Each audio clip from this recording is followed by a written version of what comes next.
Hola familia, I'm Rosaline, and this is Growing Up Spanglish, a podcast about the chaos of being raised between two cultures.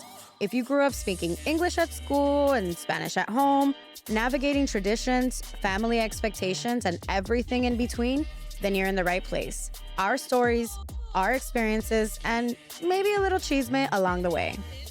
We're kicking off the day with our Spanish word of the day for KJ. Hey. Are you ready for this week's word? Roxy's helping me learn Spanish because we don't with Duolingo. All right. Yeah, we'll get at them some other time. Yes, I'm ready. And I remember my word from last week. What and was I think that? I can spell it. Oh, okay. I think I might be able to spell What it. was the word from last week? Mudanza. And This is going to be a lesson for him too. Yeah. Oh, yeah. yeah. Apply to me too. Mudanza. Mudanza. And it's That's off the Bad Bunny album. Yeah. Hey, he knows. All right. Mudansa. Z-A. Ah, you see, I second guess myself, but I'm not it. All right, what's the word for this week? What's the word? Perfect. Wow, that's crazy. Okay. Yes. So the word of the week for you is embarazada. It could be two things. Wait. I got two things it could be. Do you know what the word is? It could be two things. Okay, wait. What do you think it is? It could be embarrassed or it could be pregnant. Okay, what do you think it is? I definitely was going embarrassed. Yeah. Or like imbecile. Like somebody like who's No, that's stupid. imbecile. Imbecile is- No, I'm Haitian imbecile. I know about the imbeciles. You know what I mean? But that's where I was going with Yeah. it. Yeah. All right, you say it one more time. Embarazada. Yeah. This guy here. See, She my gave me. Spanish That's not language, even like- fair. She gave me a word with 2 syllables last time, and now. They went. All right, one more time. Embarazada. Embarazada. Say. Did I get it right? Embarazada. Is that right? I heard Esmeralda. Embarazada. Embarazada. Where's Okay. the L? See, Right. There's no L. There's no L. Okay, so sada. Embarazada. Embarazada. Oh, okay. Embarazada. All right, tell me what it means now. So It could be like a meat too, like carne asada. Like, try to see. My logic for Spanish is like you just add an O or an A to the word in English, and Yeah. then you probably got the word. So Carne which out- asada, really? that's I'm what just saying, Drake that's why I did thought it was on Meet Your embarrassed. Padre Like, and embarazada. I purposely did Boom. pick embarazada. One, it does pertain to our guest for today. Okay. But two, because she's not embarazada right now. Hey, but we don't know now. Hold on now. But I did think that easily, like in English, you would automatically think that it means embarrassed. Yeah. But it does mean pregnant. Okay. Yeah. Yes. Okay. So that's what that I'm means. proud. Embarazada. I'm proud right now. Got I'm a you. proud wife. I had options though. I was. Yeah, it was we're up there. using the knowledge. Exactly. Yeah. Embarazada. Perfect. Right? So embarazada. Embarazada. Yeah. Okay, cool. Okay, cool, you got cool. it? I'm rolling. I'm locked in. Mudanza. Embarazada. Yeah. How do you use them both in one sentence? Wait, is embarazada It's pregnant? Pregnant. It's pregnant. Damn. If I had to create a Spanglish word, she was embarazada, but her stomach was mudanza. Right? Wait, Like, what's her, the mudanza like mean is it again? mudanza's Mudanza's moving? moving. It's moving. Yeah, Oh, that- moving. But that's not it. I tried, dog. What you? Yeah, you tried. I tried. I see it. I see the vision. You see where I was going? saw where you were. That's why we Spanglish Yes. around here. We're Yeah. trying, man. All right, y'all got it. all right. It works. So, That was good. yes, thank you for trying. I tried. I'll take it. Welcome back to another episode of Growing Up Spanglish. Today we have an incredibly powerful conversation lined up with 2 inspiring guests, Amanda and Legend. This duo has turned their past struggles into a mission to uplift others. After experiencing incarceration firsthand, they founded 300 Letters, a nonprofit dedicated to providing mental health support and community for incarcerated individuals, returning citizens, and children impacted by incarceration.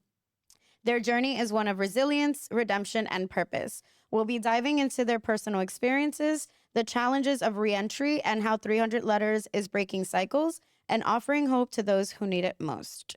Hey. Wow. I had an intro right there. That is for you two. So welcome to the show. Thank you so much for being here. Thank you for having us. Yes, I'm so excited. We want to give the people some background. Where were you raised around? Miami, Florida. Yeah, born and raised. Miami boy. Miami boy. I'm Hey. Cuban and black. Little Havana, Alapata, where I grew up. Miami-Dade College, FIU grad. You know what I Okay. mean? I met my lovely wife in Coconut Grove on At Coconut Visions?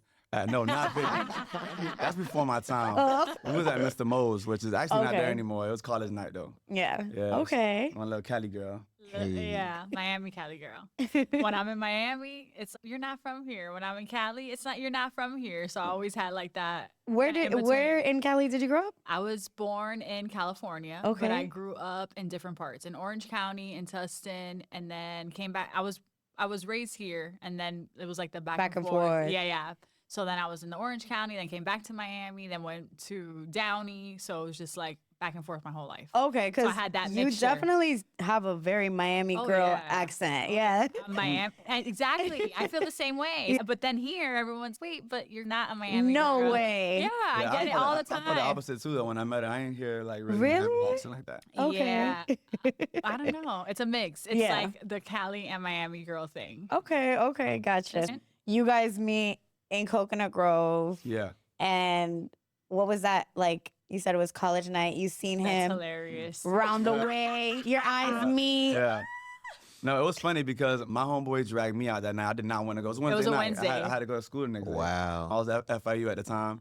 And she says it was the same situation for her where her homegirl was like dragging her out. Yeah, I worked in And- surgery. I had to be in the OR room Yeah. at 7 a.m. So it was a Wednesday night. You know, I get my hair cut on Friday, so I'm like scruffy. I'm like, I ain't even I trying like to the go out, scrub. bro. I'm not even trying to go out. But he's like, oh, come on, bro, please, boo. So we go, and we're like walking down the street. I'm walking this way. She's walking this way with her friend, and I'm walking with my friend. So once we meet up, my friend knows her friend. They leave in 5 minutes. And they leave us together.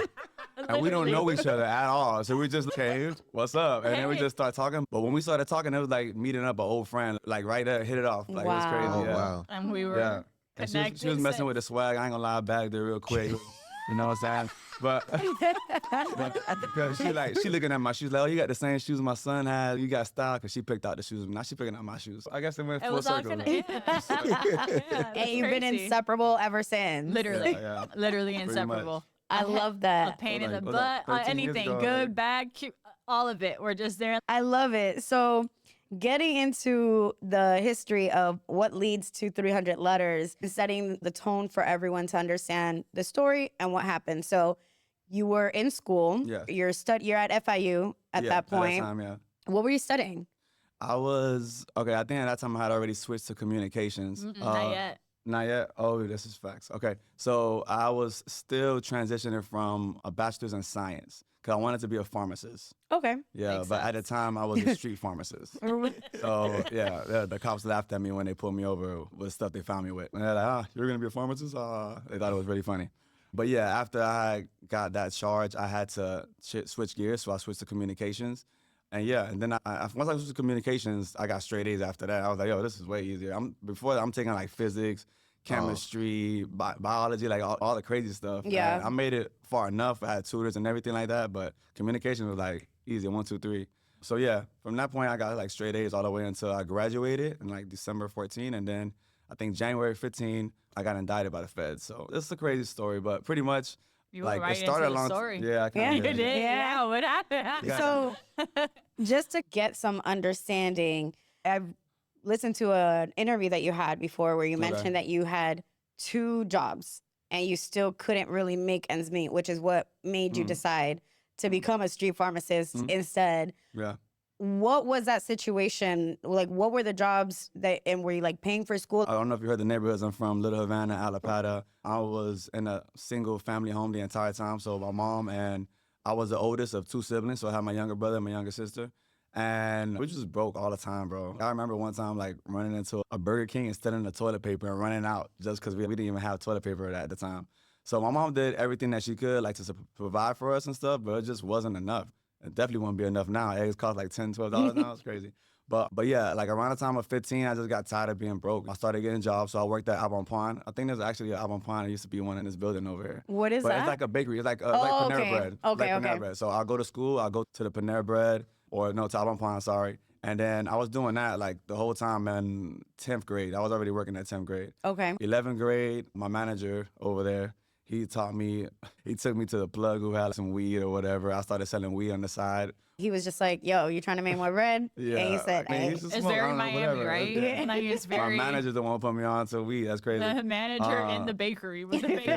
goods. It's like- But whatever. That That's was like wild. high school. I'm doing that in high school, but I was doing everything to hustle, bro. I used to take some of the like cookies and bakery goods and take them to high school and sell them the next day because they'll throw them out. So I just take them to school and sell them. So I was like really just hustling, bro, trying to make anything I could. And the plan was always like, yo, graduate school, get out of this. And it was going good, I think. I got to a point one time where I was in over my head. I met the right person who like gave me some crazy stuff. And then before I know it, got the feds at our door. Okay. Yeah, things got out of control. They really fast. escalated. Yeah. for Okay. sure. What were you pushing? Weed, Molly, coke, everything. Okay. Whatever they gave me, I'll get rid of it. Were they watching you? Like, how did you get caught up? Oh, Yeah. That's more advanced in the game. Like Yeah. you had your own interactions before the feds. Yeah. What? Yeah, like you were already on probation. Yeah. I got, Okay, I'm so you had saying, like, gotten it in didn't escalate a that couple of quickly. situations. I got in trouble like maybe a year and a half before the feds happened. But I was a rapper. So like I was. Come on, share with the people. 'Cause I Yeah. know that. So BTM about that money. You can look at us on YouTube. You know what I'm saying? Our kids Drop some do. reviews, Our kids comment, share, subscribe. But so I was, and I'm always been like somebody who I really can't fake stuff. I know in Miami, a lot of people just fake it so they make it. I've never been that kind of person. I actually was selling drugs and rapping about selling drugs. Yeah, I made it really easy for the cops. Okay. But pretty much just like how everybody like trying to clout chases, we got popular like locally and people started saying, oh, BTM, oh, I'm BTM. And everybody started putting it like on their Instagram handles and stuff. And then stuff snowballed when one day something happened in a random club and some guys that were claiming that they were BTM actually did something crazy. Somebody ended up dead, unfortunately. Wow. I had nothing to do with it. I was not even there. I was sleeping. And then the next day, I'm hearing like people calling me like, yo, what happened, bro? What did y'all do? Like, what? I'm like, what the hell's going on? And of course, once like investigation goes on with the cops and stuff like that, they start naming me and my homeboy who I was rapping with because we're like the most prominent people of the BTM people. So after that happened, I feel like that caught the attention of the higher ups. And then people around there who were doing stuff just started telling on stuff. And whatever, I guess they started ratting on me or whatever the case may be because for the most part, I wasn't like bothering anybody, but that got onto people's radar. And I guess I got red flag because one day I'm just coming off of a cruise and then they just like pulling us over and asking for our phones and all type of stuff. And yeah, like we never got caught with any drugs or anything. We got conspiracy. Like they literally made a case off what they found in the phone. Oh, okay. So Yeah. we never got caught with any type of drugs or anything like that. Even that though, like we gotta knock on some wood, thank God. Because hearing the story of like you saying, hey, at some point I was on probation. At some point, this could have escalated even further. Absolutely. I'm curious. One, and this is my mind. Would you say the money was worth the headache? Hell no. Okay. Hell no, but I didn't know any better though. Yeah. You grow up a certain way, Peace. you want a certain thing, your life and what you're brought into this world. We're all coming into this life, into a family, into just what we know. But when it's normalized to you and you guys know the Miami life. Fast, glitzy. It's just what it is here. It's very normalized. So you're not thinking, it's that awareness that you don't have, upbringing that these certain type of lifestyle and certain doings are just normal. And Yeah. a lot of people don't understand that, but a lot of people are born into very different circumstances. Yeah. People always say you have the same 24 hours. That's bullshit. No. Yeah. Bullshit. It's bullshit. Yeah. I'll tell y'all, I'm personally a chicken, so the money never never added up to me. You know what I'm saying? I'm one of the people who like during the scam era, like my dogs was really eating. Yeah, you know what I mean? And they're like, yo, you want in? And I'm like, No. yeah, nah, I'm cool. That's a different thing. I'm the cool. scamming shit is different. It's a totally different game for sure, but it's still just illegal activity is almost normal here, right? Like that's what we're talking about. So from the 100%. standpoint of You Haitian? Yeah. Oh, he was down with the Bells. Look, I was in the stoop again. I would have been down with y'all for real. No, I would definitely not have done any of that if I would have had something to guide me through that. You know what I mean? Like I never had a pops in my house. And I think that's the biggest problem with a lot of people who go, or people like me who go through situations like there's no dad that's like, yo, the hell is you doing, man? Get out the street. I was the man of the house at 13. I'm the man of the house. This is what I got to do. And that's what people tell themselves also. This is what I got to do.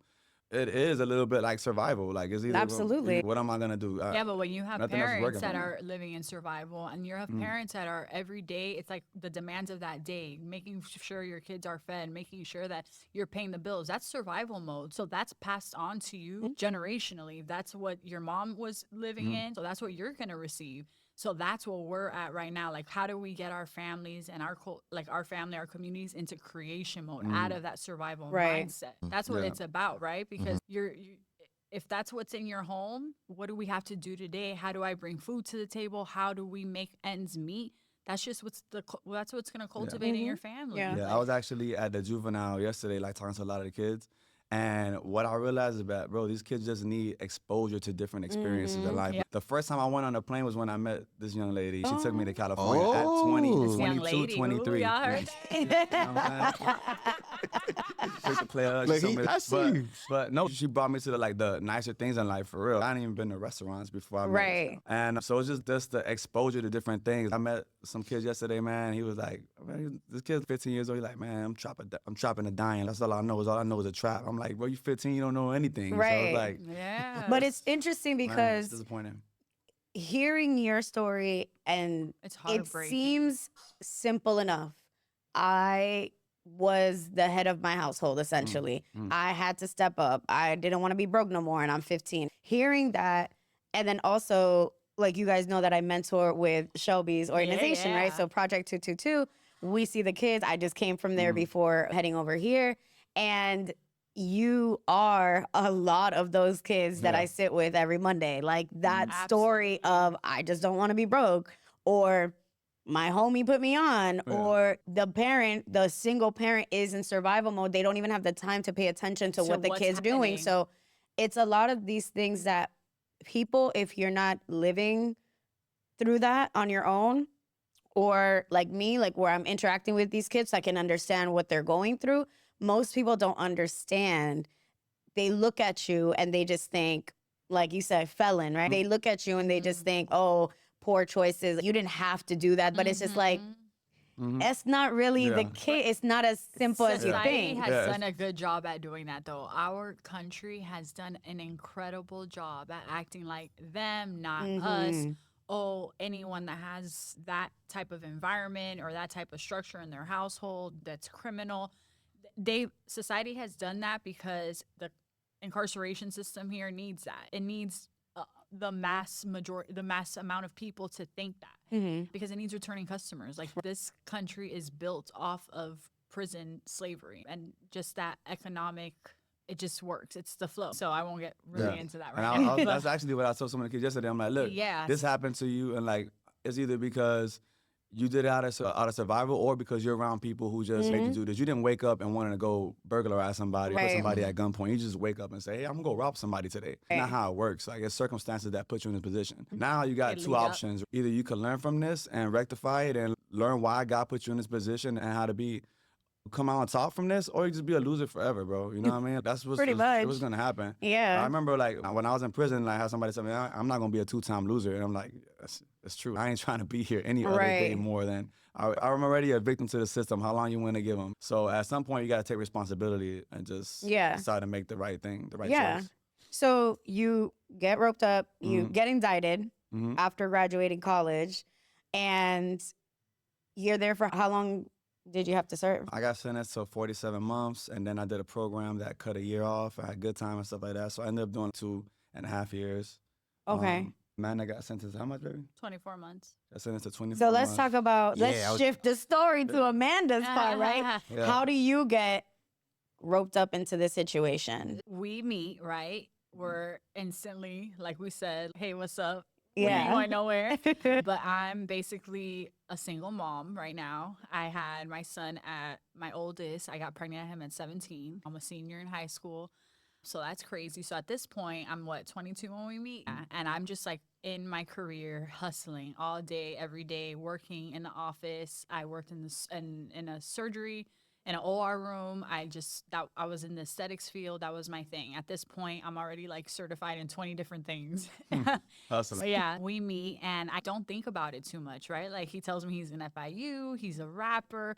I'm like, how do you make money? I'm like, okay, cool. We're hanging out. I have my son. I have my responsibilities. I have everything going on. And so as our relationship grows, we get closer. And I sell Molly. And I'm like, okay, whatever. Don't think about it twice. What happens at that point? Pretty much just told her, like, look, I'm on probation. Wait, you invite me over. No, yeah. You told me you're on probation. You invite me over. And he was like casing up the Molly. He was putting him in the pills. And I was like, and then you're like, oh, yeah, he's serious. I was like, oh, he's serious. Literally. I was like, oh, okay. All right. So whatever. But at that moment too, you're young. And like, it's Molly, right? Like you just don't think about these things. So it gets to a point where, baby, can you send me this money to this number or to this person through Western Union? Yeah, I'll do it during my lunch break. There's a Publix next to my office, do it during lunch. So did that a few times. And then because of me sending money through Western Union and receiving a box in the mail, I was the first one to actually get indicted because my name was on the Western Union and my name was on the package. Yeah. Man, I would have got away, man. So what happens is when we went on that date cruise, they pulled us over and I'm like freaking out. They separate us, put us in a room. I'm like, what's going on? We went to Bimini. And when you leave US soil and you come back, you're like, they can go through your stuff. Like you left the US grounds. They separate us and they're like, we need your phones. I'm scared at this point. I've never had any interaction with police. I've never even gotten a red light ticket at this point. I'm 23, 24. And I'm like, what do we give our phone? Do we not? I don't know what's happening. They get our phone. We're freaking out. They take our phone. And that's where the Western Union, like the thing in the notes had the Western Union where you said all that shit. So at that point, we didn't think about that. But a week later, when they take my phone to my job, they show up at my job, the feds. They're like, look, we know everything. I'm like, I don't know what you're talking about. We know everything. We went through your phone. We have your whole phone. I'm like, okay. So they're like, you can cooperate with us and tell us what's going on. I'm like, I don't know what you're talking about. I'm not a Fed. So they gave me their card. And that same day I went home and I'm like, legend, these federal agents went to my job. And they told me, they're like, don't tell him we came to your job. Think about it. I literally went home, babe. These federal agents showed up to my job, and it was so crazy. I was like, why would federal agents show up to my job? I was like, man, they ain't got nothing, man. Forget them, babe. But they had. Look back, they had something. So, yeah. So that was how it started, and I didn't cooperate with them. Yeah. And man, she got 24 months. So I got sentenced my first time offense, never been in trouble, nothing. My God. Like, not cooperating will really do it. We'll really do it for you. What does your family say at this point? Oh, it's crazy. That story is another story. I didn't have any family support while I was incarcerated. So yeah, that was rough. It was like the day I got sentenced, I was by myself in that courtroom alone. Like the federal agents were there, me, the judge, like that. Wow. I had 0 people in there. And a big part of it too was I was in denial. I didn't think that once I faced a judge, having like character statements, seeing my education, my experience, seeing that I was a mother, that I had never been in trouble before, I didn't think that she would be able to give me. I was still in denial, even after my attorney told me, you're gonna get some prison time. I'm like, how? But it's the sentencing laws, the mandatory minimums. It's a very black and white. The guidelines are just, this is the amount that's of what it this, is. and this is how much you got to do. But I was a young girl, and I was in denial. And I was like, I don't want to tell anyone what's going on, really. Let's see what happens. Yeah. And then I just remember breaking down. You didn't want to tell anybody what was going on? So at this point, my dad knew, and yeah. And your mom did? My mom lives like in her own bubble. Yeah. Yeah, I think she knew at that point, but yeah, no one was with me that day. And I think maybe because I undermined it to like my friends and family, and I just felt like I could deal with this and I'll be fine. But then it's not, that wasn't You weren't fine. I was not fine. Far but from one it. thing's for certain, you never questioned whether you would still ride for this man. You held it down. Never questioned. Yeah, never. That's a rider right there. Is a rider, what? Had to lock it there. It was hard though, going through that, but we went through it together. We broke down a lot. There was different moments. We were young. Dorian was so little at that time. And a month before I go into prison, his biological father passes away. Oh, wow. Yeah, there's a That's lot going crazy. on at this time. He's had Dorian since Dorian was 3, so that is like his God sent father. It's just a lot of things were going on. Yeah. But our relationship, like mine, his, and Dorian's, my oldest son, like we were family, and we didn't tackle this as like against each other. It was like, this is happening to us. This is what's happening to our family right now. How do we go forward from it? And even though we didn't know that we were processing and going through it that way, that's how we handled it. That was how our union was always, and that's how we handled it. Yeah. And then you find out that you're pregnant. Yeah. I find out I'm pregnant 2 weeks after I get to the prison. Wow. Yeah, no, it's crazy. It's like we couldn't even imagine, like, when it rains, it pours. Right? No, Oh my literally. God. But it was the biggest blessing because I was the only woman that was pregnant with 500 other women. And when I tell you, they looked out, they took care of me, they babied me. And I don't think I would have been able to get through that experience without having like my little companion. It was crazy. But I find out I'm pregnant 2 weeks later because we were already like working out. I had always worked out my whole life. So we were going to CrossFit, we were working out. That's how we were dealing with the stress too of now we are facing this new chapter of our lives. And so I was working out a lot when I got there. I was running. I was just trying to figure out how to create a routine. Like you're in prison. So you don't have anything but time. Like now you have to figure out what's going to work for you and how not to allow the time to consume you and do you.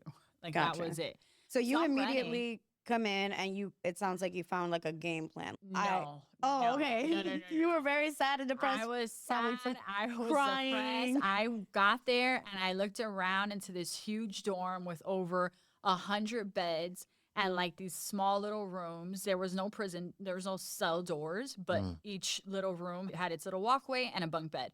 I walk in there, they're like, that's your bunk bed. I get up there, I look around. I'm like in what? Orange is the New Black? Literally. Okay. Literally. Wow. Like I that. get to the top bunk and I stuff my face in this pillow and I cry for hours. I cry myself to sleep. Yeah. And I wake up in the middle of the night thinking it's like a dream or something. Like it's this And you're like, horrible no, nightmare. I'm still and I wake here. up and I'm on the top bunk and I look around, I see all these women on the top bunks of their beds. Wow. I'm like, wow. But then I look at my locker and I see all these snacks, hygiene products, a whole bunch of stuff. And it was the women, I'm like saying, because you can't order commissary until you're there for a couple of weeks because commissary is on certain days.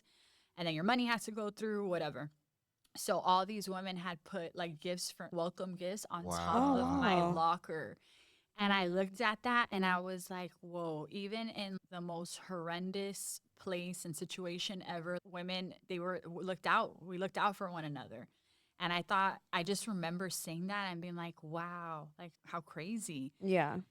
And that's how the journey began. But I was really anxious. I had a lot of anxiety getting into prison, a lot. I didn't even know I was dealing with anxiety. I didn't know what that felt like before prison. So I would work out, like exert myself and work out like my entire pregnancy, after my pregnancy. But I was running actually like 2 weeks into, I was working out. So after about 2 weeks, I was running and I started cramping a lot. And I was like, how weird. I usually don't cramp when I run unless I haven't ran for a long time. I had already been so active. I'm like, that's so weird. And then I realized, oh shit, I haven't gotten my period. Oh. And then I was like, cramp. I was like, maybe it's my period. But it was like a running cramp on your side. I was like, that feels weird. And then I went to the medical. It was a Sunday. And the nurse was like, we don't do pregnancy tests on Sunday. You're going to have to come back tomorrow. And I said, okay, cool. I'll come back tomorrow, whatever. I just want to be sure because you're also around 500 women. So your period's going to change. Your time of the month, it changes when you're around someone a lot. So I was like, okay, maybe, I'm not pregnant. I go the next day and she was like eager. Me and the nurse became real, real close. Like she will pull up Legend's picture when the man's present. I was like, can you pull up Legend? I want to see look his at your last man, picture. girl. And I'll be like, girl, don't tell nobody. I'm like, I'm not. It's just his mugshot anyways. Like, She was the best. But I took the pregnancy test and she was like, do you want to see it? And I said, why would I want to see a pregnancy test that's negative? Yeah. And she's, because it's not negative. And I remember shit. her saying that. And I was like, oh my goodness. Like I started crying and instantly I was like, what are my options? Because that guilt just came in. Like, I'm not with my oldest son. Will I even have a full-term pregnancy with all this stress, anxiety? Like, what I was feeling, I was like, there's no way I'm going to have a healthy pregnancy. There's no way. So do I want to go through this and then be disappointed and sad and heartbroken if I miscarry? Like, it was... That's so interesting. It was a lot. Yeah. People don't really, I guess people don't really take that into consideration of what a woman would be going through and thinking about finding out you're pregnant while you're in prison. Yeah. Well, that situation definitely changes everything. You already feel so guilty.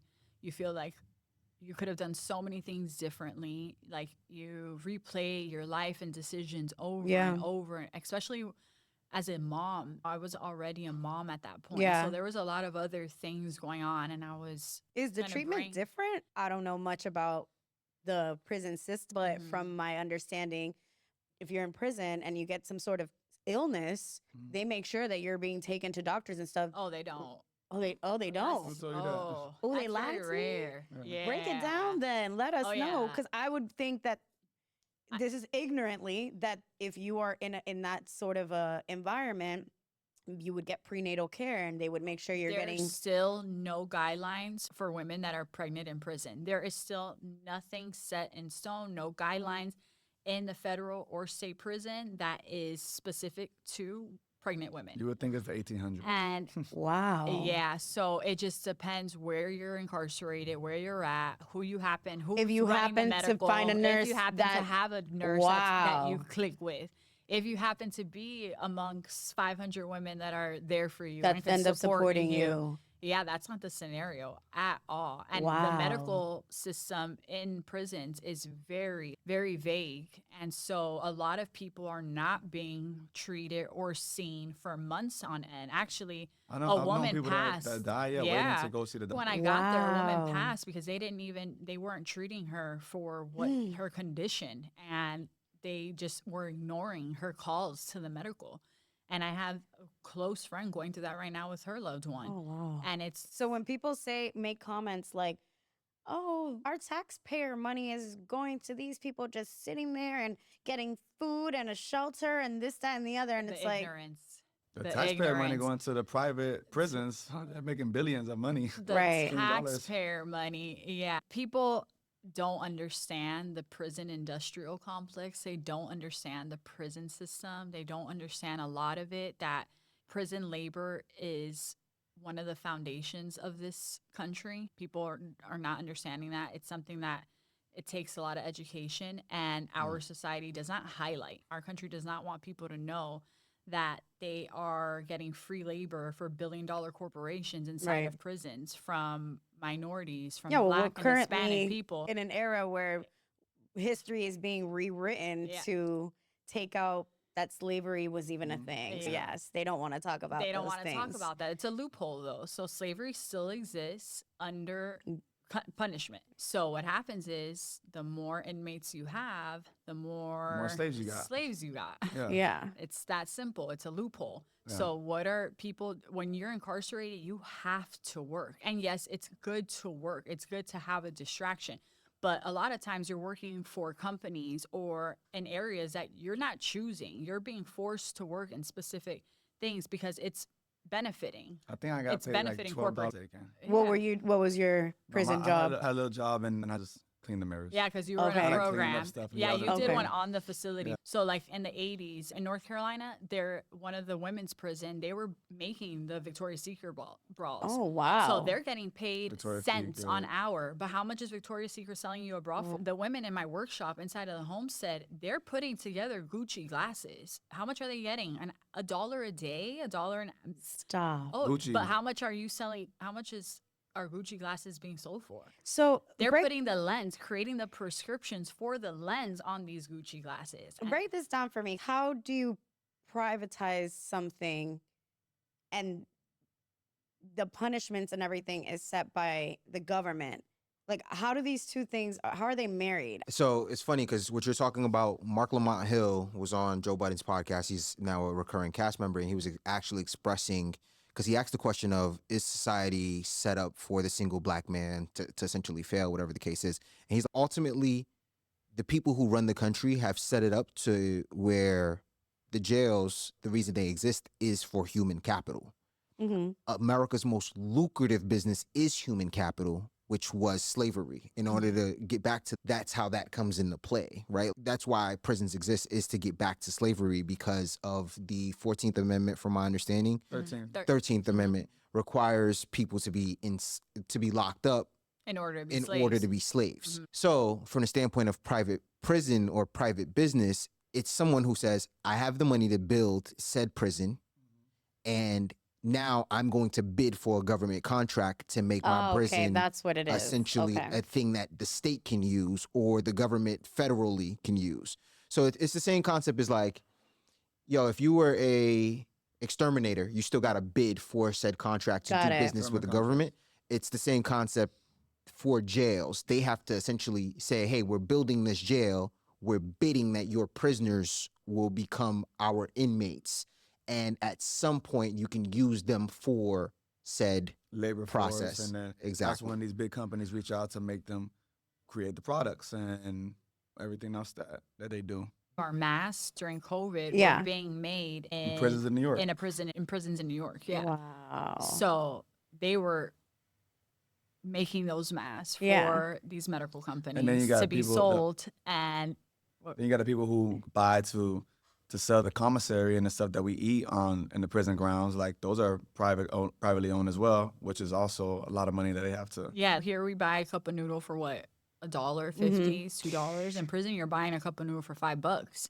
So you're exploiting families, because now these families are already going through financial, emotional burdens, and now financially you're exploiting them, because now everything is double, triple the cost. And it's not only about punishment, it's about punishing the entire family, entire system.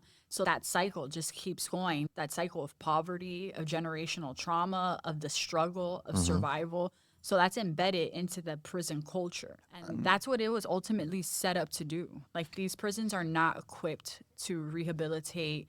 There's no mental health counselors on site that are there to hear you and speak to you.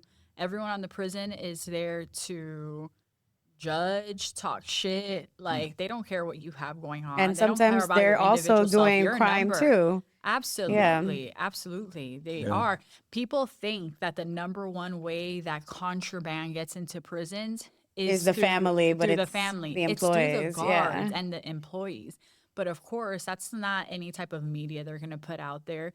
It's something that you have to willingly want to learn and understand. I've been on the other side of, I told y'all I'm a chicken, so I ain't never been to jail. But I've been on the other side of that situation where I've had a family member who was wrongly locked up, and just dealing with the system as a whole. Yo, when I tell you, it was such a strain on my mom, my youngest brother, and just everyone in general. Like, from the standpoint of, okay, we have to buy to be able to call you. So we got to buy minutes to be able to talk to you. And then those minutes are a certain amount of minutes. Yeah. So you have to pay for you're only allowed a certain amount of minutes, but you have to still pay for those certain amount of minutes that are allowed. It's all a racket. Yeah. And then from the standpoint of the commissary, yo, I need soap, I need this, and you're just like, fam, every week it's like, another 150, 200 that's just leaving your hands. And you're like, bro, this is another 1,000, 1,500 a month that you weren't planning for. And your person is in jail and they're waiting trial, which could be 2 years, 3 years. Innocent. Yep. Yeah, but they're sitting there, and your family is financially responsible, emotionally responsible, mentally responsible to help support this person. And it's crazy. And the average mom and dad, when they're sentenced to a prison sentence, they're on average 100 miles away from their family. So let's not talk about the travel of it all. Yeah. And just the emotional stress on that family. And then the children. 80% of women that are incarcerated are mothers and were the primary caregivers of their children before being in prison. And their charges are not related to their children at all. What happens in those scenarios? So, like in your case, the father of your son passes away, And then my family's not in support or nowhere in the picture. So who's taking She's care of your Legend's mom. Wow. Grandma. That's real And yeah, grandma my mom right was there. in the That's the picture OG. because I Thank was God. gone, she was gone, and we had. Yeah. How does that process? Did you just have to talk to his mom and talk? Yeah. Or We does coordinated, and I did the whole. I gave her temporary custody of that I time I was see. incarcerated. So if anything happened, she would be able to navigate wow. that.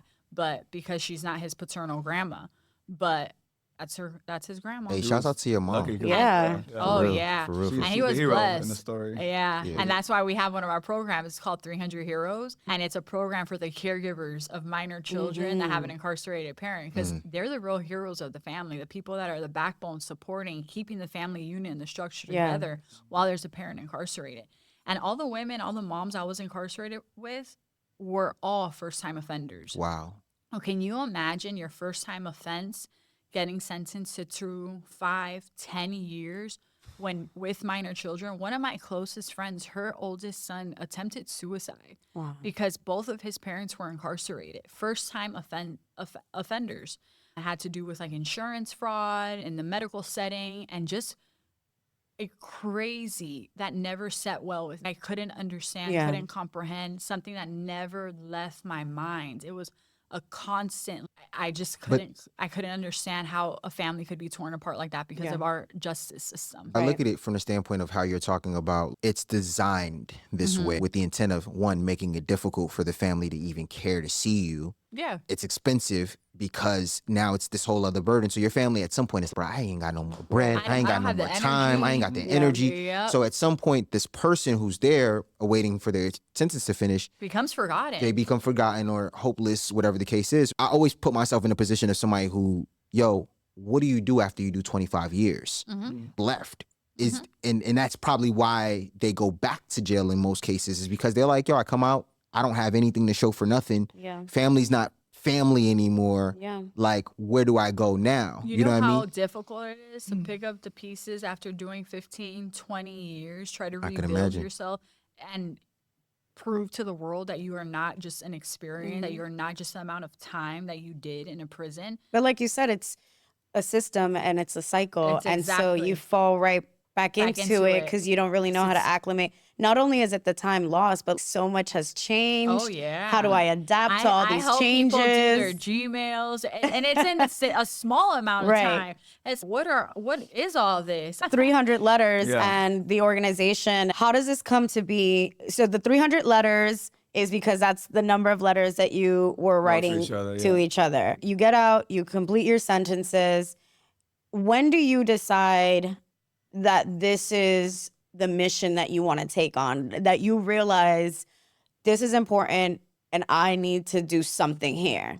I'm not just coming out and going back to my life. I Yeah. need to make a difference with this. Baby, did we ever decide that, or was that decided for us? No, if I could speak for her, I think that it started when she was in the halfway house when she was about to give birth, and she hated the way they treated her there, and she was like, "This is unacceptable, and I'm gonna do something about this, and I'll come back to this halfway house, and they're gonna know me for something else. They'll see how I'm gonna rectify this." That's when I saw her like really take our situation like really personal, and like she decided that we had to do something with our And I story. didn't know what it was, though. I didn't understand. I just knew that it never set well with me. Like, I just felt like these are women, these are people, these are lives, these are mothers, these are brothers, these are sisters. Who are these other people? Who do they think they are? Treating people like this, undermining Right. us as humans. Like now, this one mistake, I'm a second Defines your entire life, for yeah. life. I'm evil. If you look up the word felon, it says evil person. I do not resonate with an evil person. And so that just never sat well. But we didn't know. We didn't know what it was going to be, and what 300 letters was never a plan. It was more like Kind of just developed step by step, our really. experience was an experience that shaped like my ability and my appreciation for life completely shifted. And I felt like I was always open and connected to people. I'm an empath. And even my life before that was always in the medical field, and I always cared about humans. And so it just shifted into that because of that experience. It just opened up my heart to a different type of support that can change the lives of the people like us, all of us that we've come across. But it wasn't easy. Like, we got home and we had to rebuild our lives, our relationship. He's now a dad of 2. He met the little one at 4 months. This is crazy. Yeah. We're still trying to figure out how to heal from that experience together as a couple. So we had to figure out our lives and our foundation and really work on our family as a whole before we even knew what that looked like in order, like, to create 300 letters. I got into criminal justice journalism. And that really, like, filled gaps for me because I saw what organizations were doing and how I saw how everything was about the individual that was being affected by incarceration, the individual And not the family. and not the family, and not the and I was like, And the everyone I immediate needs, knew, too. and the immediate needs, not the generational. How are we going to make everlasting change and impacts in families in our communities? Yeah, we do need food, we do need hygiene, we do need our birth certificate and our ID and employment. Those are all core needs. Yes, once you get all those things met, what are you doing to change the mindset, the behaviorals, and have parents pass that down to their children? I wanted to touch on a couple things that you're talking about because I was on your blog, and like we always do research for our guests and just understand their story. And you actually posted that these letters were our strength in the very beginning of manifesting and creating the life we have today. Our letters represents our family struggles, our opened our minds to creating the future we wanted, and are a constant reminder of all the things we would say needed to be addressed in the prison culture. With that being said, and you talking about the word felon and just the family aspect, how important, because I think you even talk about the letters that you guys were writing to each other during that time. Was this while you were both locked up or post that? Like, how important was that connection to maintaining your relationship, maintaining your family? And then does that also help spawn the thought process of 300 letters as well? It didn't really spawn the thought process, really, but it really was a magical experience. I think the other day we actually went over the first letter I ever wrote to Amanda, and it was in that scenario where we both apart and we wanted to communicate, and that 10 minutes on the phone call wasn't getting it done. Oh, wow. So we just started putting pen to paper, and it was completely liberating. It was like my first encounter with like manifestation, because we have letters right now that if we read them, it's our life right now. Yeah. Like, not this It's far. so It was our powerful. first part of our lives. Like, Yeah, the we first probably gotta chapter start of doing it again. reentry. Yeah. But no, it's really actually crazy to see everything that we talked about come to life. When people tell you the magic of putting your thoughts onto paper, Yeah. Real. do not undermine that. It is real. When you're stressed, when you are in the process of creation, write. Like, you need to write. Yeah, but it was pages and pages of letters that we write to each other, and I'll just write them to my mom because she was like, look, we were on the same compound, but she was in the woman's part and I'm in the men's part, so I literally could not even see her. She saw me a couple times, like, running in the courtyard. No. Yeah, because I was in a camp, and so the camp, we don't have gates. The men's prison did. Like, they had fences and the wires and the bar. The women's camp was completely open. My job required me to drive. Like, I would have to sit in a car and drive to the shit stations because the job was gross, but I was pregnant, so I didn't have to do any of that. But we would drive by the men's prison. I would see, because I know his run, because he's a little bow-legged, his dreads. And I would drive by, and I'm like, there's Legend. And I would tell the girls, I'm like, there's Legend. And they're like, how can you sound like, I know that's how I can see it. That's so crazy. So Yeah, it's I'm crazy. writing letters, I'm sending them to my mom. She's like repackaging them and sending them to her. Yeah, we and had no she's doing the same correspondence. thing. We were codependent. I was so it's not wondering how you allowed. guys were able to write to each other because you're And not, you're emails. not allowed It's to. Yeah, you're not allowed You're to. not allowed to. And we actually did that for another couple that was there too. That they never got correspondence. They were there for longer. They were than there us, for a year before we got there. and they hadn't spoken to each And other they at hadn't all. spoken to each other at all because they didn't have a blessing of a middleman like we did. Yeah. So we actually, when I would send out my letters, I would put hers with mine, and then his mom would repackage. You got to figure out a way, man. You got to have people to look. She Yeah. cried when we got Wow. hit her man's first letter back. She wanted to open it with me because she's like, It's been a year. It's You're been- nervous. yeah. You're like excited. Yeah. It was crazy. Tina's back here crying, by the way. Like I heard tears back here. It was wild. But those letters represent everything. It kept us connected. Like, I think our relationship really grew. Our strength, our bond, our friendship was transformed during that time. And I say, like, that it's always in those moments of like pain and not really understanding that God has a gift and a blessing. Yeah. And Open something up bigger coming out of this. bigger, Yeah. but you have to be receptive and you have to be able to like still be you, still have that good heart and intention in order to receive what that next part could look like. Because it's easy to live with guilt and be pissed and angry. How and do have you that navigate victim coming mindset. out of that though? Like that seems to be generally what most people would fall into. Yeah. And you can't fault them. It's No, you can't. understandable. You can't. How did you two manage think to it was our navigate coming support out with of your one support? another, because without his support and him without my support, I think it could have played out very differently. So I see the different scenarios every single day with the moms and dads that I work with. And so we are their extended family. We are their support. And now we're giving them that hope and that faith.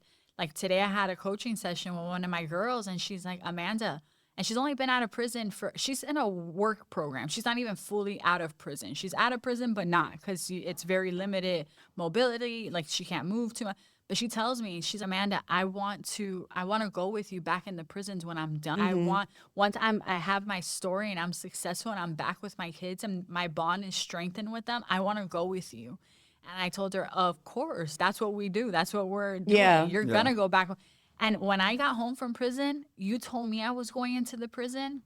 You're like, I'm never going back there. Never going back there. Never. But we're creating that ability for them to see a positive future, a future where they are navigating it with their loved ones, with their families, where their children are their biggest, like, their children are their biggest hope. Because to mend that relationship, it's hard. Yeah. But when they see that we're doing that and our family is together and that's what we are, that's what our main focus is in life, that's what they want. It makes it You guys possible. are It a makes it beacon of hope. Yeah. It makes it possible, though. Yeah. Both of them are felons. Both of them went to prison. Legend changed the word of meaning felon because no one likes that word. Yeah, so I drop was real gonna say, quick what felon is. I was gonna say that 300 letters really is rooted in like the ability to empower ourselves through our story. Like it all started when we wanted to do a T-shirt that was gonna be uplifting, and like the community we wanted to make was gonna be like from felons for felons, right? Because nobody's gonna care about us the way that we care about each other. Again, like it's a sisterhood that she described, it's a brotherhood. Like I still talk to a lot of the men that I was locked up there with, because we gone through something that was very life-changing and we did it together. It's like an experience like no other. It's a different kind of bond after that. So if you're gonna call us felons forever, I'm gonna change the name. So I changed it to formerly entrapped leaders overpowering negativity. Because we're gonna have to rebrand it. They're gonna call you felon forever. That name never comes off. So it's about owning what you've been through and, again, learning the lessons, like why did God put us through the situations, and then using that as our power, turning the tragedy into triumph. So that's really what it's about. I love the idea of relabeling the concept of felon, especially because I ain't gonna lie, I got it from Tupac. No, but nonetheless, you still did something that like people have tried on certain levels, and it's a difficult challenge, right? To take a stigma and change it, right? Even from the standpoint of difficult. I read some of the writing on your blog, and I think Amanda talks about the fact that it's something you guys face on application still. And that automatically harkens back to this time in your life that you're like, dog, that's so tumultuous. I'm so over that period. I'm more than that word. Yeah. No, you could be 15 years later and they're still trying to remind you, hey, but what about this? It's forever. Yeah. You're living under that felon umbrella forever. Forever. So it doesn't matter when that charge happened. It's something that I'm a convicted felon. For life. For life. You got to change like the mindset about it. They're going to bring it up. So then how do you feel internally when they do bring it up? And that's what we prepare Like, our families to do. That's the conversations we have with them. We're going to take a quick break, right? Yeah. When we take a break, I want to dive more into your family dynamics in regards to how you guys were brought up, because your mom sounds like a gangster. She sounds like she riding, right? You're listening to Growing Up Spanglish, recorded right here at Collab Studios in Miami. Whether you're launching a podcast, shooting video content, or leveling up your brand, Collab has the space, gear, and community to make it happen. Fast turnaround time, pro setup, and a creative vibe you won't find anywhere else. Need a studio? Pull up to Collab. Book your free tour today at letscollab.us. That's Let's Collab with one L.us. Ahora, back to the show. So let's talk a little bit more about growing up in Miami, growing up in a single parent home. What is that culture like? Yeah, my mom could probably have her own podcast series for real. She's quite a gangster. My mom would have been like Cardi B if it had social media back then. Oh, She's shit. crazy, bro. She's wild. Your mom sounds like she was She young. Yeah, my mom is what? She's 54 right now. Okay. She's 20 years older than me. Yeah. Oh, okay. So she was wow. pretty young when she had you. 20. sure. She was Okay. 20. She was 20. Yeah, my grandma's the one who made the trip from Cuba. So my mom was also like Americanized, but she knows way more Spanish than me. The only sibling that's Spanish Yeah. is a little Yeah. shysty. But I chilled with the Cubans when I was locked up. So I freshened up again, you know what I mean? I got my stuff back. And my Spanish accent is like straight Cuban. I don't know like really Spanish that much, but then when I talk Spanish, it's like the most Cuban shit. But so yeah, my mom, we moved like every year, every other year, not because we wanted to, because we had to. Right. We got evicted from so many places. We got crazy eviction stories and stuff like that. But so yeah, it was rough. I've been everywhere. I've been from Kendall all the way to Little Havana, Alapata, North Miami. Like I've been all over really. But then as I got older, I guess all of the applying for government stuff finally paid off. We went from, what do you call that, government housing? Section 8. Not Section 8. The one before that is like HUD. HUD. It's like HUD. Okay. It's based HUD off your housing. income and stuff. And Oh, she's like, okay. okay, I'm just going to work under the table and then I don't got to pay nothing. So lived in the projects for a while. Yeah. And then I said, okay, it's time to live in a real house and pay rent, and did the things that I had to do that. To yeah. provide, yeah. Yeah. How many siblings did you have? I have a younger brother that's 7 years younger than me, and I got my sister that's 2 years younger than me also. Gotcha. Okay. Mhm. So it's all y'all. Mom is trying to make Yeah. it do what it do, Yeah. working hard. Yeah. As far as like the Cuban background, she don't really speak much Spanish in my house, so that's why I don't know that much Spanish. Mhm. The most Spanish I get is she'll listen to Spanish music on Sundays when she cleaning the house.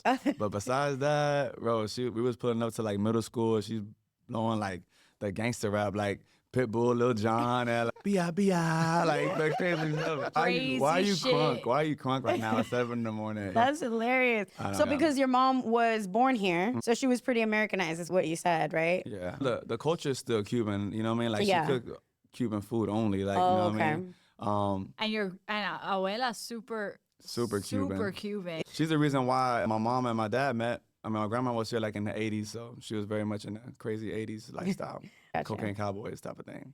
So There's just a lot of crazy stories. It's a lot. then. It's a lot. It's just generational. They don't lie when they say it's generational. So my dad met my grandma through those means, and then whatever. Then he eventually met my mom. Yeah. So it sounds like that's probably why your mom stepped up to help you, because it wasn't, she understood these are the circumstances that you've been given. She embraced them. She wasn't passed them judging down. you. She was just like, these No, are the she- cards we were dealt.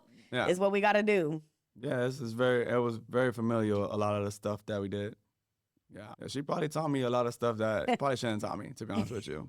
But here you but- are. Here I am. But that goes back to Amanda's point on survival, right? And there's a difference of being raised in a home of love where you have both parents, and like your kids sound like they're being raised in a home of love now. We rank it all the time. 'Cause Yeah. We're like, look at these boys. They soft. They're, Oh, they're so so soft. They soft. It's They different. have no it's so idea. different. And y'all are Yeah. tough, and I like Yeah. I knew it. You know what I mean? So They like, don't need nothing. Mom, can you give me a ride? We just taught the 16-year-old how to catch a bus. oh Yeah. wow. We had to walk him You through couldn't even it. find me at 13. We was like, They're always with us. What are you guys doing? Yeah. We're like, Doing the it old, with us. yeah, they are very sheltered. There's no need. They're thinking about their future. Wow. Whereas we were not thinking about our future. I grew up very differently, but I grew up with a mom that went through a lot of trauma in her life, personal things. And she was always so focused on her personal success, not really being a mom, but being like an older sibling. So my mom also had me really young at 18, and she struggled a lot. My grandma came from Cuba. They moved to Illinois. My mom's name is Masquerade del Rosario. And it's like she moved to a city in Illinois that's only American. Yeah. Where they were ranking her for having that name. how do you pronounce it? So Carrie Dad, Del Caridad. Rosario. She had to start working at 13, 14 because she also grew up very poor with a lot of siblings, 4 siblings in a 1-bedroom household. She worked really early on in her life, and she just knew she wanted to have a good career and have a good income. So that was her primary focus, right? So when we're growing up, my mom is, I give you and you shop at Burdines and I give you everything. Like her love language was money. Being able to and provide gifts. for you. Yep. It wasn't emotional connection. It wasn't creating or talking about our future. It wasn't raising young ladies and young women to prepare us for our future. When we got to that age where you're like 13, 14, like it was, you're your own woman. Right. I was 13 when I got my first job, so you need to figure out yourself. That was the culture in my house. It was like, you're already 13, 14, you're a little young woman, you need to figure it out. And it wasn't no plans for the future. And what do you want to be? What do you want to do? It was like she had to find out her way. Right. Now you got to figure out I've brought yours. you this far. Exactly. Now the rest is for you to figure it out. That's how it was early on in my life. It was early. So yeah, I had a good life in the sense of items and clothing. That was her way of supporting us. We could go out to eat every day, but there was no home cooked meals. It was just like that monetary support. This is interesting because you guys are technically like juxtaposed in life. Yep. Look, knowing her story and you knowing his story, would you keep your life the same way or would you have possibly traded? It sounds like you're looking for the love that his mom had given him. And it sounds like your family was like, damn, we wish we had it. Yeah. Now in retrospect, right? Like, yeah. Growing up to be the woman that I am and having an appreciation and knowing how I want to raise my sons because of the way I was raised, being able to shift that. And I think that's an ability that God gave me because that's not an ability that a lot of people have, right? So in that sense, no. But in reality, would I have wanted more loving and supportive parents that were there rooting for me and rooting for my success in life? Absolutely. Like when you think about it in that sense. But yeah, I grew up and even like now my love language is like gift giving. Right. And that's something I'm highly aware of because that's the only way that he's highly aware of. Like, who wouldn't want like more support in the family? But yeah. I'm glad with the way things played out now because now she's showing me all the nice stuff still. I'm like still finding this stuff. She goes to the restaurant, she knows how to pick apart the whole menu. But I'm like, he I never talks had to that, his family and his mom every day. I haven't and talked, you see that I interaction. haven't talked to my mom in years. My dad, we have a good relationship now because I've been able to surpass the things. We've always had a good friendship. Since I was a baby. So we were able to navigate the hardships in life in a different way. But that's the only reason that we have a relationship now. Yeah. I don't have anyone that calls me and checks on me like every day or in a weekly basis. How are you? No, I don't have that. Like he has that in his Call me family. mama's boy. But isn't that interesting? Because you're parents, you're now a parent. Yeah. And I have this conversation with my sister often because she's a parent. I was telling you this the other day. I feel like each sibling remembers childhood differently. Oh, don't even go there. Because I will bring stuff up and she'll be like, I don't remember that. Or that's not how it happened with me. And I just think it's very funny you guys how have a big age gap. we're 5 years apart. It's not bad. And then my eldest sister, we're 10 years apart. But I feel like what I was sharing with him is that when you go back and you say things like this question that he poses, which is, would you have grown up differently? Would you have grown up differently? And my sister always brings up that as a parent, she's honestly, we're damned if we do and damned if we don't. Yo, either straight way. Because there's things that I will bring up to her about just things that I'll remember. The silliest thing, like I did grow up with both of my parents in the household. My parents are still together 40-something years later. Beautiful. I grew up with my siblings in the house, never without. Everything we always wanted, they always made sure.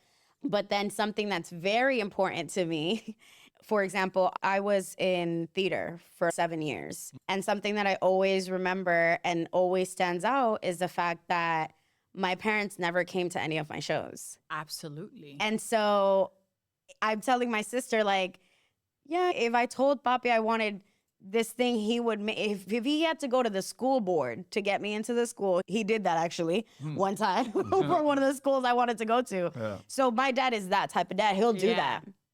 But I wanted to have my parents in the crowd. And so I'll bring that up to her because that's still something that it's still a little sore spot. I'm literally already in my 30s.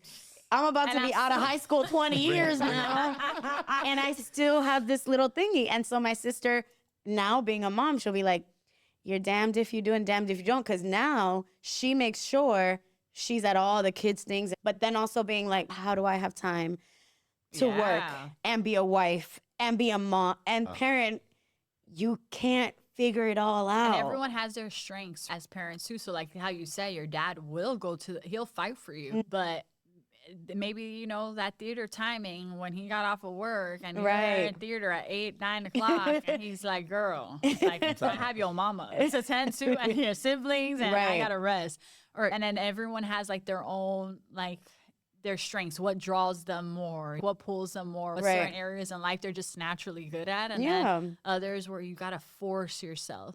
And a lot of times people are just not aware of that either. Like, he probably wasn't aware of how that could have. He's like, I got her in the school. I'm sure she's happy with that. And that's right. Yeah. So it's just very interesting when you always think back on. It's funny because I heard someone was having this conversation and essentially they said, like, no matter what your parents would have done, you growing up as your own person would have said they could have did this. Like, the life is going to be easy for them and it's so much better than it was for us. And they're going to be like, but Dad, yo, you could have did this. And you like, fam, do you know what I gave up to give you to be here? That's going to be Little Legend. Because Little Legend, boy, the older one, he went through different things. They're 7 years apart.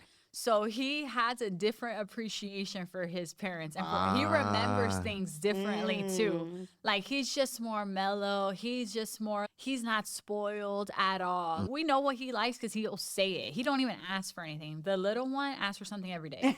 And that's a difference of growing up like, already when your parents are in that stage of comfort. And also the older one probably has a way better tell for you guys. Like he probably is very considerate because of having grown up with the situation.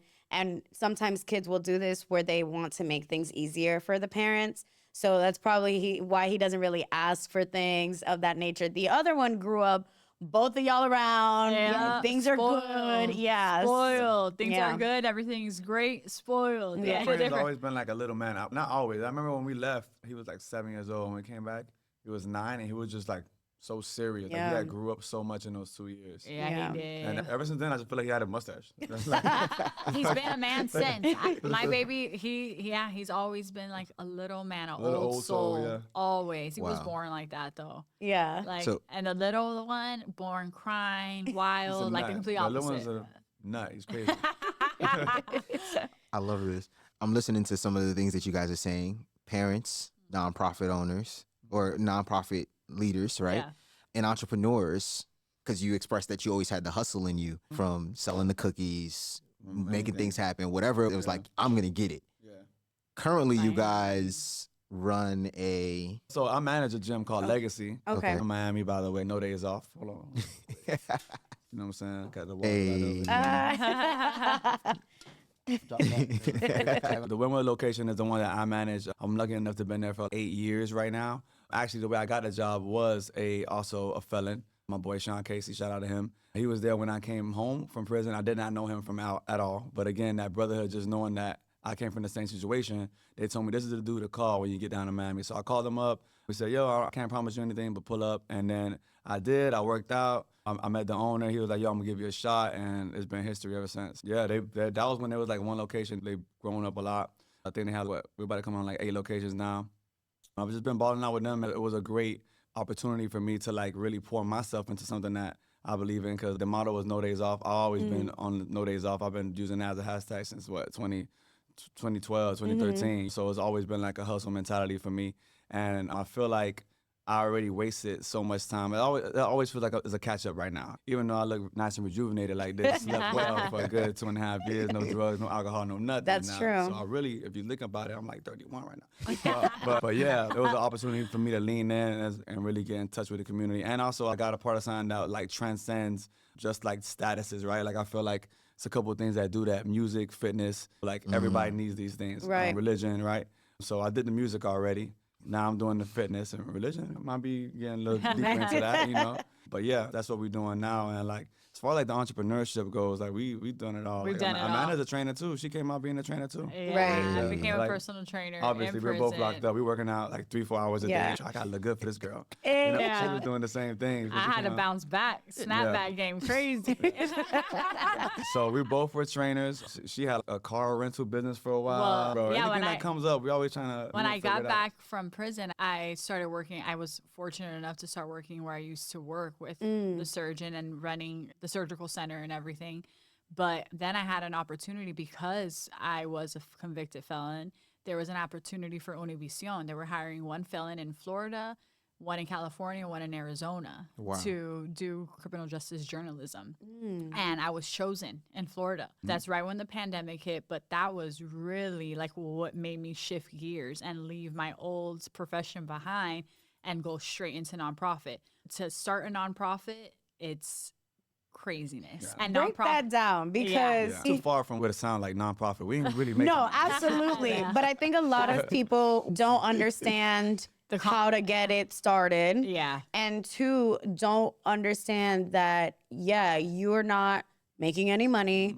You have to apply for grants. It's really hard and complex to get that started. So a nonprofit is just like any other business, right? You need a business model. Like our programs are what we're selling, but it's free for the people that are eligible for your service. So now you need to put this and brand it in a way that people resonate and connect with this organization, with this mission. Now your leadership skills and your vision have to be spread across your community and everywhere in order for this mission to thrive. You have to be very specific with what you're doing and how you're doing it. But a nonprofit doesn't mean that there's no profit in this business. Absolutely. United Way is a nonprofit. American Red Cross is a nonprofit.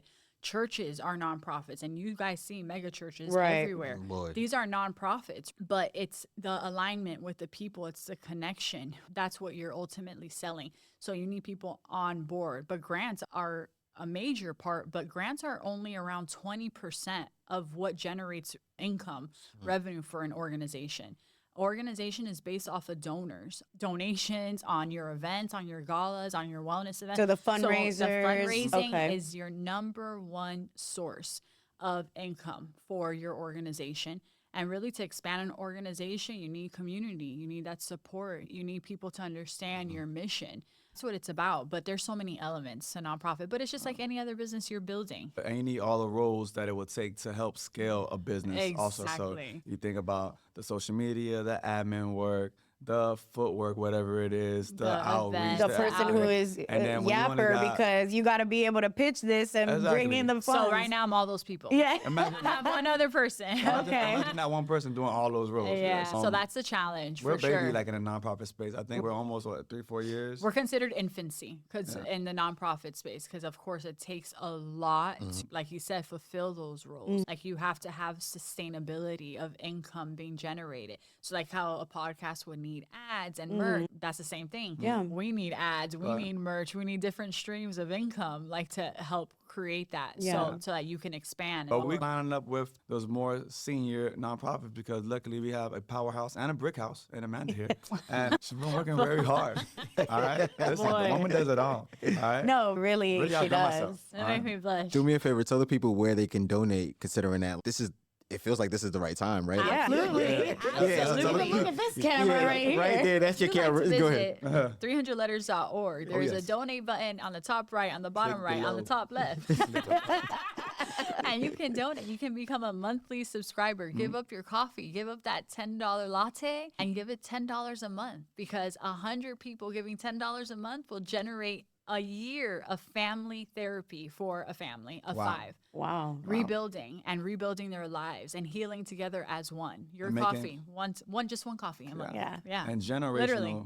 generational changes. Yeah. That's like what's more important to us, like, because the immediate needs are being met, sure, but we're making changes that's going to go from family to family. Just like all my trauma has been familial like that, like we're creating like change that's going to go down to a deeper level and teaching people how to get those experiences and that exposure to something new, to something fresh, to a life they never knew they could have. Yeah. Right?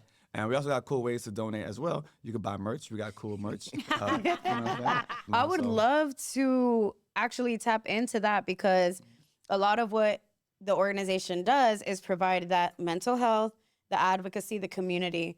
How did you tap into that for your own family's needs? When did you decide, oh, I might need some therapy? Oh, yeah. Here. We decided that early on, right? I think it was the combination of our spiritual, of understanding that we needed someone to mediate our emotions and our different experiences and how we were processing it. So when I saw that, like when we both realized that the way he perceived an experience and I perceived an experience were completely different, you have to honor that. And what happens is a lot of people, like, they go against that. It's like, no, you're wrong. And that's not what we wanted to do. We wanted to create a future that we could both understand. So that was early on when we started pursuing therapy, just like for us. And then that God is number one.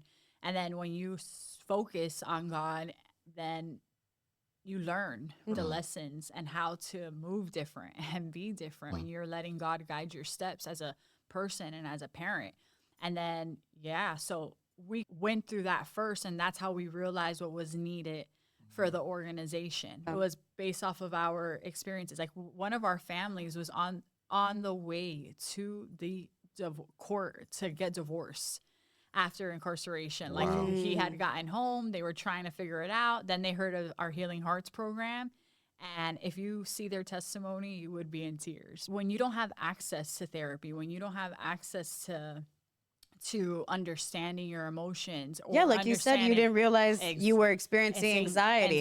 Exactly. I didn't realize I was depressed when I got home. I had no idea. Tell the story. I like that story.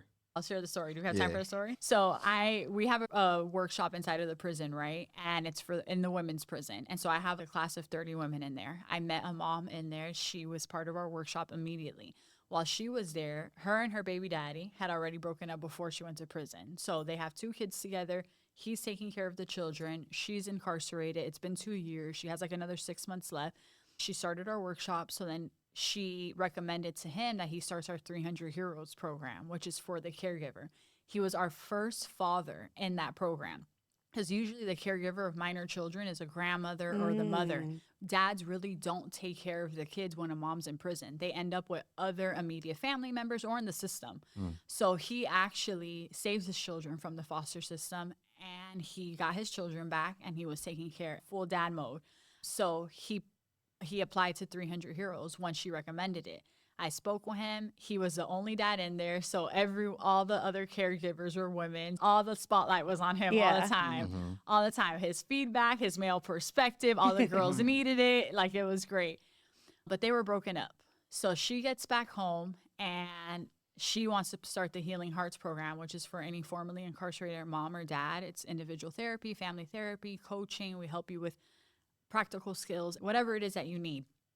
And she starts that program, and she's like, I think he wants to do therapy with me. And I'm like, okay, let's do it. You guys do couples therapy. They weren't together before they went to prison. They hadn't been together the 3 years that she was there. They barely spoke. As soon as they started their couples therapy with us, and as soon as they started figuring out how to mend their broken relationship and got closer to God, like spiritually and everything, those 3 months saved they're married now. It's been a year. Wow. After they completed the program, she got pregnant with their 3rd child. They welcomed their 3rd baby. It's just incredible. So this is the true love after lockup. The real one. The real one. And she was like, we were done way before I even went to prison. But because he understood my experience while I was in prison because of 300 Heroes, the program, he understood what I was going through, because we not only empower, but we educate them too about what it's like to be incarcerated. They have a different understanding. And then when she got back home, they decided to try something new, try something that they had never tried before or even knew existed, because it's about making things accessible. Who usually has therapy sessions? Rich people, right? Yeah. Rich white people. Like, therapy is not in our Latino house. I didn't grow up with therapy being accessible. It's such a taboo topic. It's such a taboo. You don't talk about those My things. dad is un cubanazo. Like, mental health therapy, that's not it. Yeah. He's learning through me. Look at you, breaking generational curses. Mind-blowing. And how all our programs are interconnected. It's a full circle. It was a full circle moment for us. That gave that stamp of approval that this is the work that we're supposed to be doing. With that being said, that's more reason for you guys to go ahead and donate to 300 letters, put in the work, help these people out, because they're helping people out, changing their lives. And I'm like, blown away by the story, guys. I actually want to make one recommendation to you guys because it sounds like you guys are still doing a lot of work.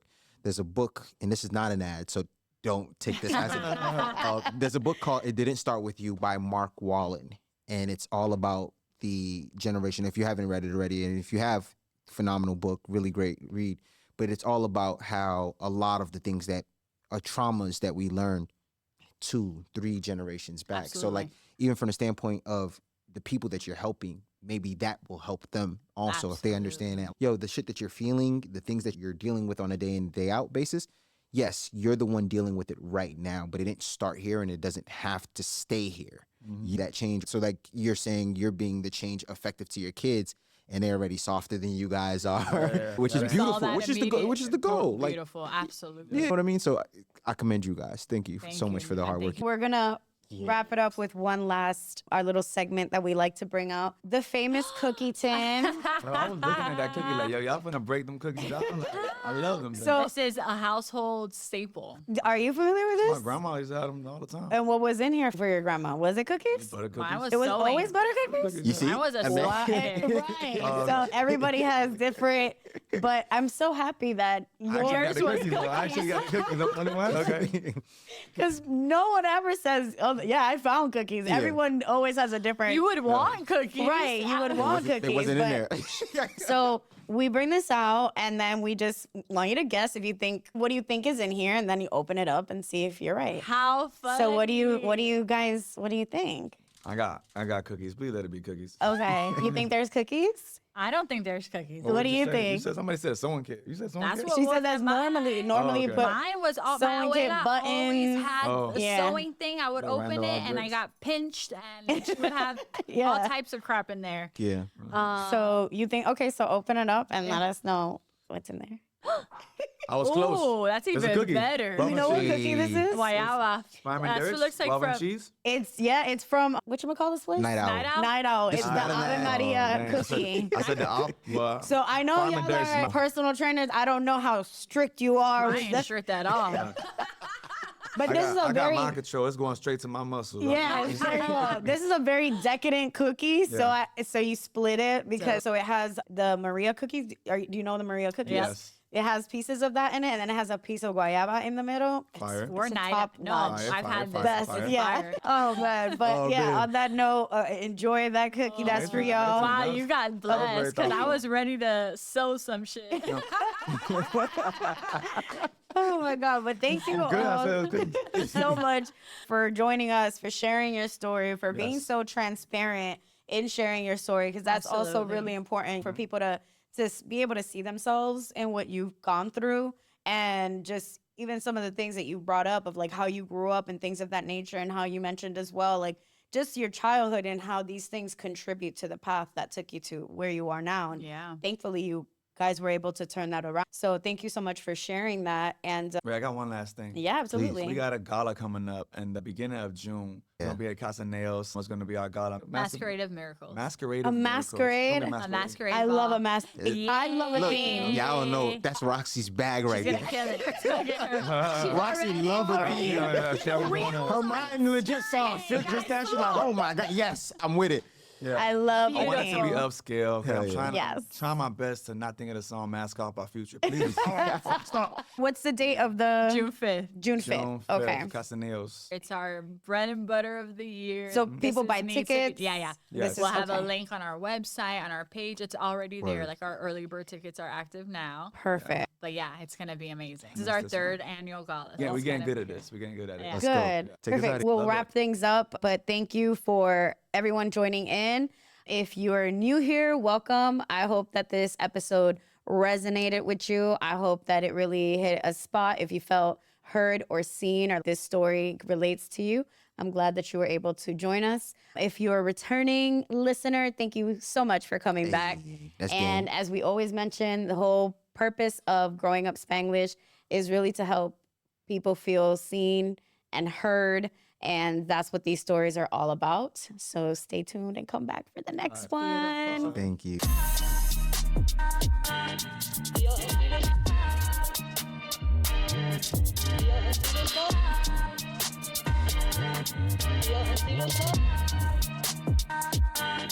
Yo, Yo soy boricua.